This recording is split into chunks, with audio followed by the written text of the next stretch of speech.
Before Kid Rock was touring the world, selling millions of albums, acting in movies and dating actresses, and certainly before he became one of the biggest celebrity advocates of the Make America Great Again movement. You f*** with Trump, you f*** with me.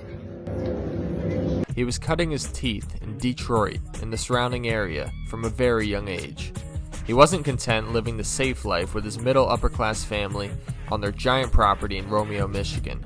His calling led him to frequently running away from home a few towns over to the grittier streets of Mount Clemens, living on couches, pushing drugs, and most importantly, crafting his musical skills. Kid Rock, and I'm about to drop the bomb. Coming out soon is my boy East John. Chilling on stage, I'm on a 40-year-old E. People in this house, yeah, they all know me. In this series, I'll be chronologically breaking down Kid Rock's rise to fame, going through all of his musical releases, from the LPs to the bootlegs and everything in between. Kid Rock's foundational years from the late 80s through the 90s tend to be the least talked about, but are without a doubt the most interesting to me. In part 1, we're diving into Rock's adolescent years, where he honed his rapping and turntable skills, leading him to getting his first record deal and touring the nation with Ice Cube and Too Short. This is the history of rock.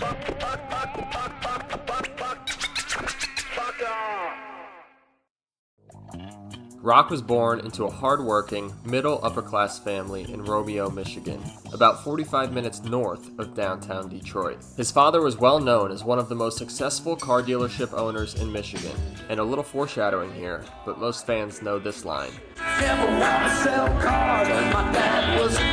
Although I'm going to skip through to Rock's teenage years, one story in particular I do feel is worth mentioning here. When he was 4 years old, his older brother's leg was lost in a traumatic tractor incident with their father. Because your brother lost a limb. Mm-hmm. He was 7 years old. I was 4. And we were riding up on my dad's brush hog, God rest his soul. And we were coming up a hill, and it started raining a little bit. And he was trying to cut some grass on the way up the hill. And I don't know, I can't remember, so young, were we fucking around a little bit, like grabbing at apples or something, but he slipped off, fell underneath. And whoo, that just took his leg right off. It was a conundrum. And the only thing I remember is I think my mom screaming, "Get blankets, get blankets." When this happened, Rock's older brother received all of the attention from the family. This is what I personally believe to be the beginning of his drive to become famous. He began lusting for attention from a very young age, and it completely shaped his future. It started out performing blues rock and roll music in front of his parents and their friends at age 3, to cussing and telling dirty jokes at age 6, to breakdancing at age 9, to beginning scratching on turntables at 13. He became obsessed with rap music, and also began to rebel against his father. At age 14, he turned into the prodigal son.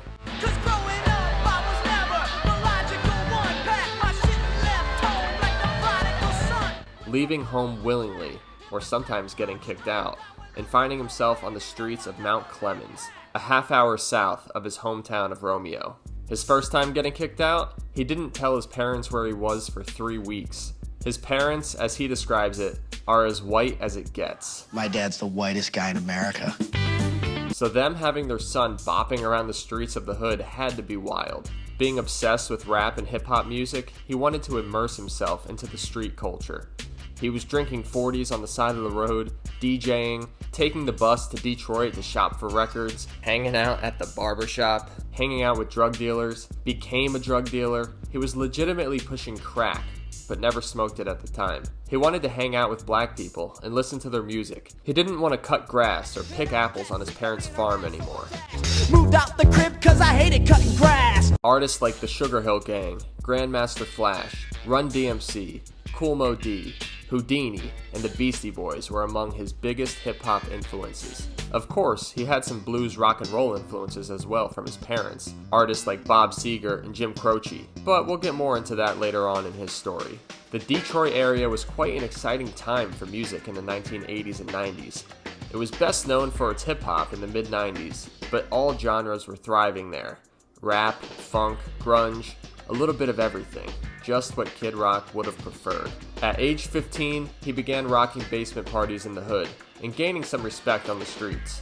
Some had trepidations at first, being Rock was one of the only white boys around, but he earned respect through his turntable and MC skills. It was at this time where he got his name Kid Rock. When he'd get spotted riding around, the kids would always say, "There goes that little white kid that rocks the turntables." And that eventually led to him embracing the name that he'd be known for the rest of his life. Now this was about 1986, long before artists would use Kid as their first name in their artist name, like Kid Cudi, Kid Laroi, but there was Kid from Kid 'n Play who also garnered that name around the same time. Kid 'n Play didn't release their first album until October of '88, so it's safe to say that had no influence on him taking on the name Kid Rock. However, it is coincidental that Christopher Reed, aka Kid, was a half-white, half-black rapper with a high-top fade. I do believe that Kid Rock could have gotten his initial inspiration for the high-top fade haircut from Kid, as I believe the earliest pictures of Rock with a high-top fade were in his senior year of high school in 1989. But that's just speculation on my part. During his high school years, he put together a breakdancing crew that would perform at very small locations like their local Burger King or weddings.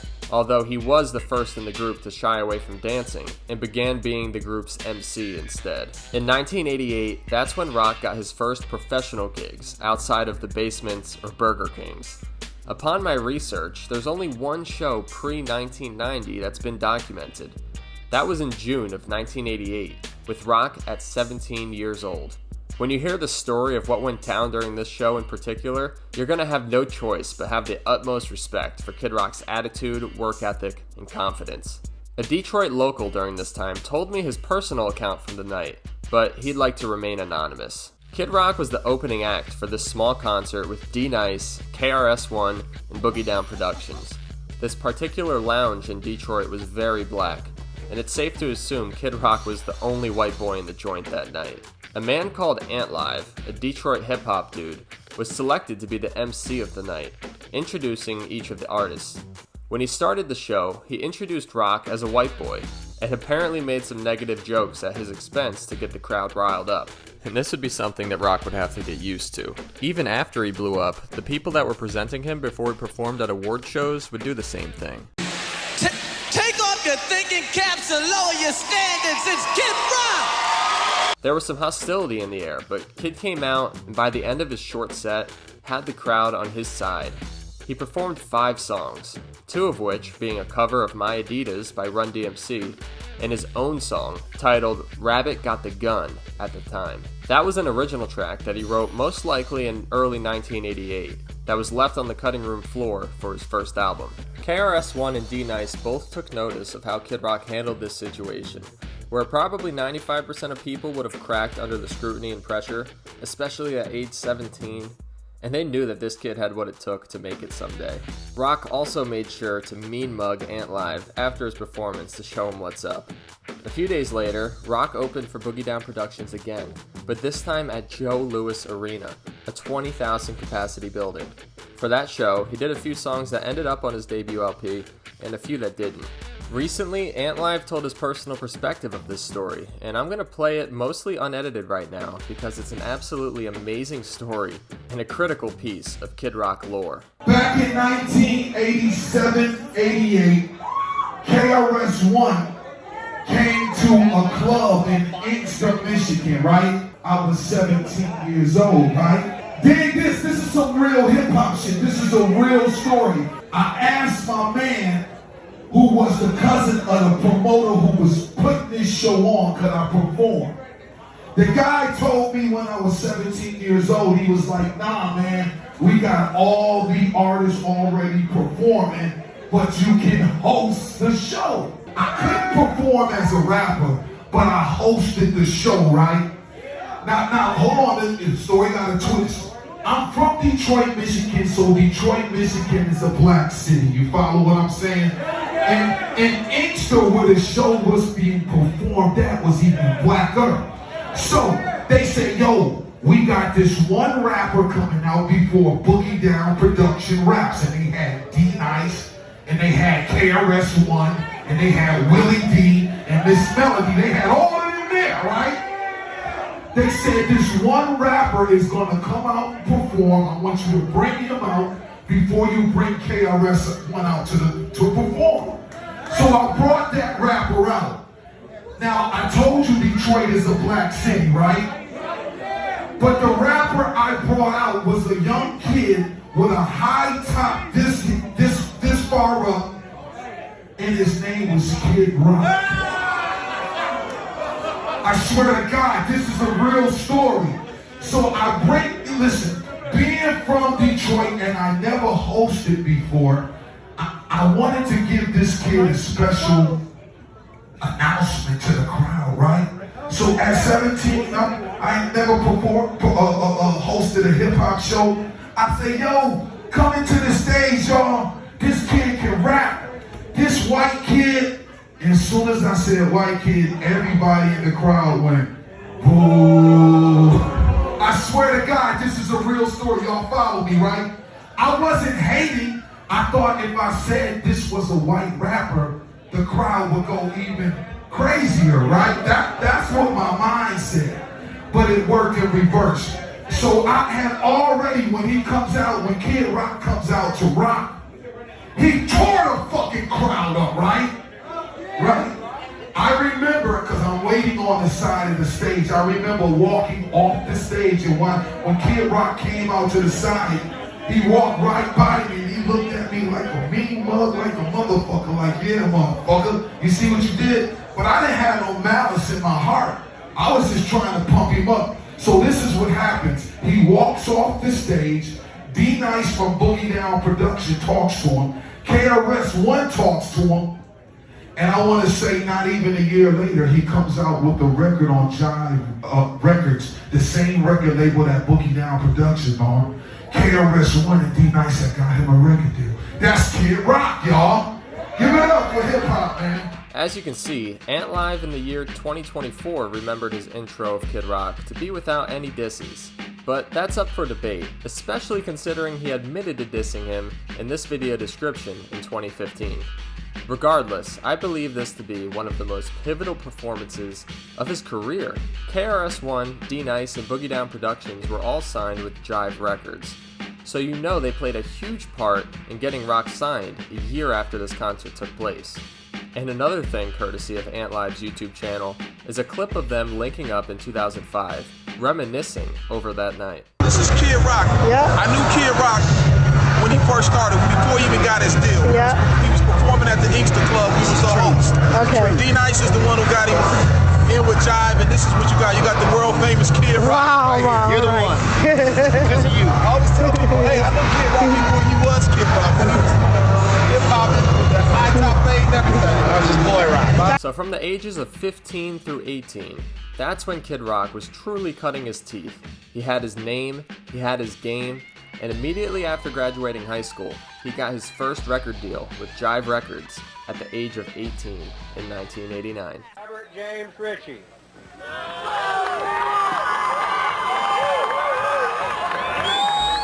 But what material did Kid Rock actually have to his name already prior to being signed? Well, between the years of 1988 and 1990, he was a part of a local Detroit rap group called the Beast Crew. Every day. Now girl, we've been kicking it, but all we've been doing is kicking it. The crew was pretty extensive, featuring Kid Rock, Chris Glide Harris, DJ KDC, Doc Round C, James the Blackman Harris, No Neck, and Terry T-Bone Jones. There's not a whole lot of extra info on this group online, but they would perform during the basement parties together. And Kid would mention them numerous times throughout their demos and his own official releases. And I've lost a lot of friends for this. Blackman, T-Bone, Ernest, KDC, and Chris, and the rest of the Beast Crew. Make way, motherfuckers, Beast Crew's in the party. I scratch records and perform the few tricks. KDC mixed it, the Blackman talk shit. The Beast Crew is in the house. Beast Crew is in the house. Get you some draws, come on. Mike Clark's in the house. Get you some draws, come on. A Black Man's in the house. Get you some draws, come on. Champ Town's in the house. Get you some draws, come on. Kid Rock's in the house. Get you some draws, come The on. East Side's in the house. Get you some draws, come on. Detroit's in the house. Get you some draws, come on. I said T's in the house. Get you some draws, come on. I said Neck's in the house. Get you some draws, come on. I said Glide's in the house. Get you some draws, I said T-Bone's in the house. Get you some draws. They recorded a bunch of tracks together during their time, but they didn't get released until 1991 after Kid Rock had already left the group. For the release, they changed their name to the Kid Rock Group and called their album Chapter 1, He Don't Want Us No More. It seems that Kid Rock and the Beast Crew had a nasty breakup, but there's little information out there on what actually happened. I'm sure a big part of the reason was that Kid Rock wanted to pursue his own vision, something more akin to what became the Twisted Brown Trucker Band later on. About half of those songs are findable on YouTube, but some of them aren't currently available online. In these songs, Kid is using the same rap style that he used on his debut LP, Grit Sandwiches for Breakfast. Heaven sent, you know I'm the chief. In some 100% all cotton briefs. A bad young buck from Motown. And even bitches can't get me to take my drawers down. I got draws. Rock would spend his time partying, but also networking with other local rappers at the time. He was always about progressing his career, and was determined to get to the top. Through his networking, he became tight with local Detroit legends D-Nice and Esham. D-Nice, who was a member of KRS-One's Boogie Down Productions, who were signed to Jive Records, was the connection that got Kid Rock signed to the New York-based record label. At the time, rap was dominated by just East Coast and West Coast, so a Midwest boy from Michigan getting signed to a New York label was kind of a big deal. Some other big names at Jive Records at the time were A Tribe Called Quest, Kool Moe Dee, and the Fresh Prince himself. On a side note, there is a Discogs page for a demo cassette from Kid in 1989, which would be the earliest official tape of Kid Rock known online. But these songs have never been posted anywhere, and there's not even a picture of it either. But that song Rabbit, which was also known as Rabbit Got the Gun, was confirmed to be performed by Rock as early as 1988, as we talked about earlier. And Antlive did say that this song in particular got the crowd pumped up. I was able to find out through my Detroit source that this 1989 cassette tape was sent off to Jive as his demo tape. I would love to hear it one day. Also, in the year 1989, Rock became a shareholder in an independent record label called Top Dog Records. Pretty damn ambitious 18-year-old.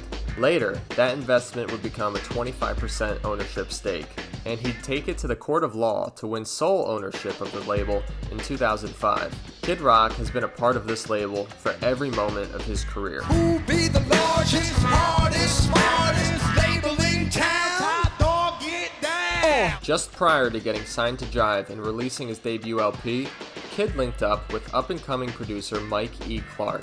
He produced for many rap groups throughout the 90s in Detroit, most notably for Kid Rock, the Insane Clown Posse, R. Kelly, and Esham. Kid came to Clark with his keyboard, turntables, his lyrics, and his beats, and caught Clark off guard with his skills. Prior to this, Clark had only been producing for black rappers, but Kid polished up his demos with the help of Clark, and D-Nice got them in the hands of executives at Jive Records. On November 27th of 1990, Grit Sandwiches for Breakfast was released. Rock flew to New York to cut the tracks, and this was his first taste of some real money in the music business. Here's Mike Clark making a cameo in Rock's music video for Back from the Dead that would release later on in 1993.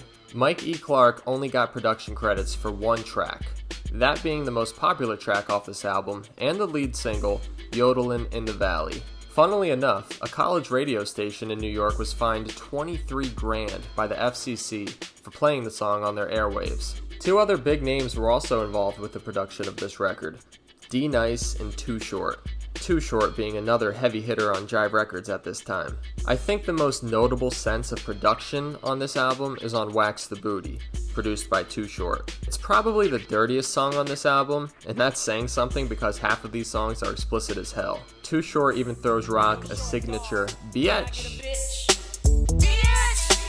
I'm pretty sure every song on this album sampled at least one other song, usually being an 80s rap jam. But there were some inklings of what Kid Rock would later become, even on this album.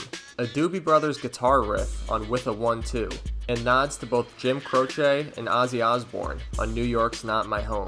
You can go on a website called whosampled.com to see every song that's ever been sampled by Kid Rock, or any other artist, and have the time-stamped examples of exactly where those samples took place. Now that's a website worthwhile. There were also some guitar riffs and solos scattered throughout the LP, with the outro guitar solo to New York's Not My Home being my favorite. My top 3 songs on this album would have to be Pimp of the Nation, New York's Not My Home, and The Upside, with Genuine Article and Abdul Jabbar Cut being legit bangers as well. And I just gotta read all of this within the liner notes of the booklet of Grit Sandwiches for Breakfast. This is Kid Rock's message. Special thanks to your mama, Romeo High School for 3 solid years of a big joke, the world champion Detroit Pistons, all the gay men in the world, just more girls for me, and all you two-faced, fake-ass, backwards country fucks who hate Kid Rock. Blow me. Kid Rock is your royal pimpness, Kid Rock, the original freak master, king of disaster, the black man from parts unknown, a few hicks who I grew up with, the Beast Crew, and a couple chicks in G-strings. Extra special thanks to you close-minded bastards who wouldn't let us sample your ancient, crusty-ass music. What's the worst that could have happened? You could have made some money? And on the serious tip, if you think about it, sampling complements your music and brings the 2 generations that are so far apart closer together. We recycle everything else in this world, why not recycle music? Get with the times, you fucking assholes. The album had 13 total tracks, and was a moderate success, all things considered. The album sold 100,000 copies at the time, and was certainly something of a cult classic immediately in Detroit. Wax the Booty was a frequently requested song on radio stations after midnight. But Rock felt that he wasn't being pushed by Jive Records enough. So Jive Records, yo, go and suck a fat dick. And this was a very nuanced situation. For starters, as I mentioned before, half of these songs were dropping F-bombs left and right, and vividly describing lewd sex acts. 2 Live Crew did exist in the mainstream, but they were an anomaly. Say hey, we want some pussy. So no songs on Grits ever got a music video produced. I guess Jive didn't think they'd be able to produce an even remotely appropriate enough video for that lead single, Yodelin' in the Valley.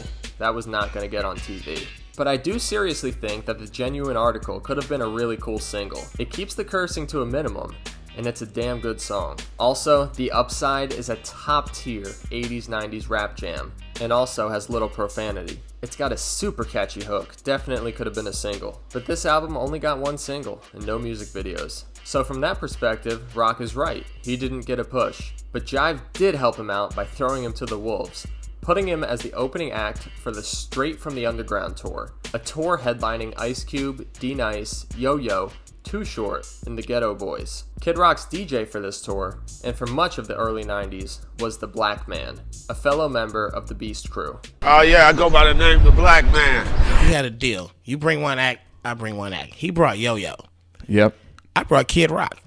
Really? That was my opening. Kid Rock used to sell tapes out of his car, right? Yeah, I mean, I produced some songs on his first album. Like, we were both on Jive. It's like 92 or something? This was 91, 92. Yeah, 91. Interesting. Yeah. So would he do all right? Yeah, how did he do? It was doing good. He had a hype man. His hype man was called the Blackman, and they jumped around, do some stuff. And he had the moose high top fade. Did he have that little guy with him? The little guy wasn't around yet. Yeah, man. If you're Kid Rock, if you're a white dude opening for Too Short and Ice Cube, you have to have a black hype man. Just you gotta have something. Yeah, literally name, don't show name up. the Black Man. Yeah, the black. You don't even need to further. All right, let's talk a little bit about you and Kid Rock, because every time I think about the start of Kid Rock, I definitely think about Blackman. And everybody that was with tours with Kid Rock says you too. So what was it like when he was getting started as a hip-hop artist? What were people's reactions? Like, how were people responding to it? Well, initially, people wasn't buying Kid Rock. They just thought he was a knockoff of Vanilla Ice. You know, I mean, me and Kid Rock opened up the Too Short Ice Cube tour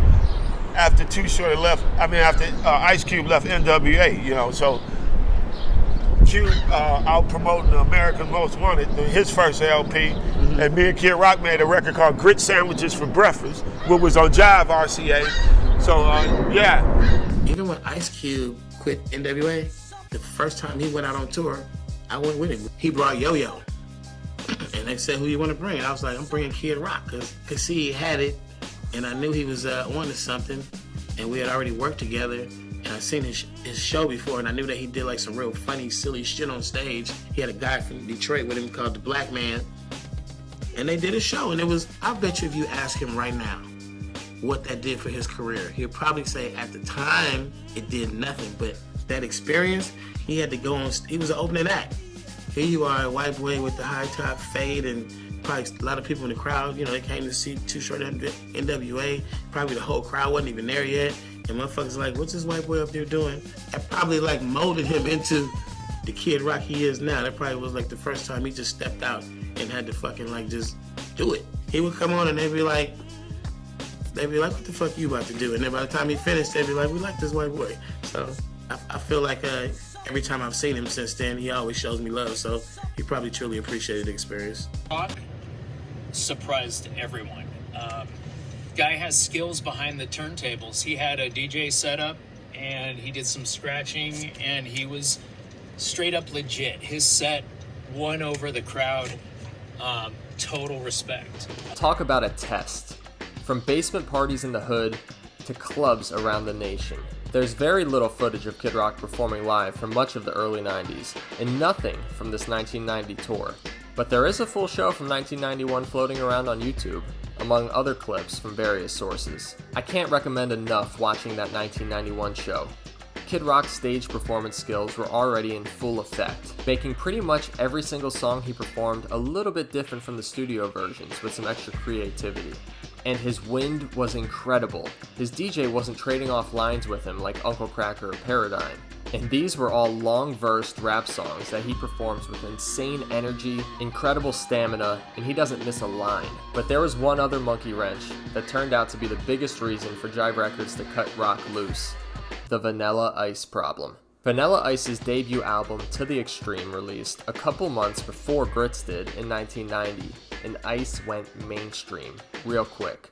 But the luster of Ice Ice Baby wore off very fast, and Vanilla Ice became uncool quicker than he became cool. This gave white rappers, like he and Kid Rock, a bad reputation as just being cheesy white dudes trying to act black. In this interview that Rock did with Detroit outlet Orbit in 1991, he confirms that Vanilla Ice threw shots at himself and Jive Records because he got wind that they signed Kid Rock over him. He told Jive Record execs that he was the white rapper that they wanted. He'd be making more money. However, there wasn't any long-lasting beef between Rock and Ice, so Jive Records dropped Rock in 1991, a decision that Kid Rock would force them to regret one day. This 1991 Orbit interview gives some other awesome tidbits from this time, being published in January of 1991, with Rock being fresh off his first big tour. It's said that he had 6 initial offers from record companies trying to sign him at age 18, one of which being Atlantic Records, the company that would sign him years later. Also, it's confirmed that Grit Sandwiches sold 40,000 copies in Detroit alone in its first 2 months of being released. That blows my mind. That's pretty much it for this installment of the history of rock. But I did want to share this absolutely hilarious story that you may not have ever heard. It's from when a Detroit record store had an in-store special for Kid Rock's newly released Grits LP in 1990. And a young 18-year-old Eminem would enter in and challenge Rock to a rap battle on the spot. Especially Marshall. Marshall's like, these guys suck. These guys don't have no talent. ICP, who are they? They suck. And then he started getting down on Kid Rock and stuff, and I happened to have a shirt on that day, and he's like, you like Kid Rock and everything? I'm like, yeah, I like Kid Rock. I support local hip-hop. And he's like, well, he sucks. I go, you're telling me all these bands that suck, but I haven't heard a damn thing come out of your mouth yet. It was a Kid Rock in-store that we had. He had just released his album on Jive Records, and he just started getting the buzz. So there's all these kids are coming in for Kid Rock stuff. And all of a sudden, here comes this little, skinny little kid with blue eyes. I'll challenge you to a rap right now. Yo, you want to battle? Yo, yo, yo, kind of in Kid Rock's face. Everybody's like, well, who is this asshole? Oh, it's just that Marshall is an Eminem guy that he calls himself. He's just over there rapping. He thinks he's going somewhere and all every other word is after this, after that. So everybody was looking around like, who is this kid? He's coming in the store and bugging Kid Rock. You want to battle. It's like, Kid Rock don't battle, Kid Rock's like, got his own thing going on. He was really cool about it. He said, listen, he goes, today is my day. Your day may come. He goes, but this is my in-store right now. I've heard some of your stuff, and you go way too fast. You need to enunciate. When you enunciate, people understand you. Then maybe you can have an in-store like me. I was kind of the kid in Detroit, like in the late 80s because I had a record deal on Jive. And so I remember I was at this in-store, and I guess Marshall came up to battle rap me. So we're standing out there, and as I recall, it was like he was rapping, but he was rapping so fast. Now, this is usually the taking the people don't want to come, they want to make it, want to take it, want to. I'm like, whoa. I'm like, dude, I don't know what you said, but, you know, you slow it down, you might have something there. How funny is that? I love how Kid Rock and Eminem's careers were intertwined from the absolute beginning. It's an absolute blessing that we got Eminem doing a verse on Fuck Off years later. And of course, Rock did some scratching for a couple songs on Eminem's debut LP, appeared in the Berserk music video, among many other instances throughout the 2000s and early 2010s. Don't worry about shit. I'll get you motherfuckers there on time. Let's roll. Oh shit! Unfortunately, most recently, their names have only been seen linked together in divisive political articles. That's a total shame. I'll also mention, funnily enough, that I first got this album, Grit Sandwiches for Breakfast, when I was 8 years old. My dad and I were in a Best Buy, and he was picking up a separate Kid Rock album. Maybe it was Live Trucker, around the year 2006. I don't know, but we found this random ass looking Kid Rock CD. At that point, neither of us knew anything Kid Rock pre-Devil Without a Cause, 1998. We threw that thing in his truck's CD player, and my memory's a little fuzzy, but I'm pretty sure as soon as we got to Wax the Booty, that CD was promptly ejected. She stuck her finger in her booty, and then she licked it. But yeah, that's the ending of this video. Jive dropped Kid Rock in 1991, and in the next part of this series, we'll see if Rock can come back from the dead. Back from the dead, second LP, here we go.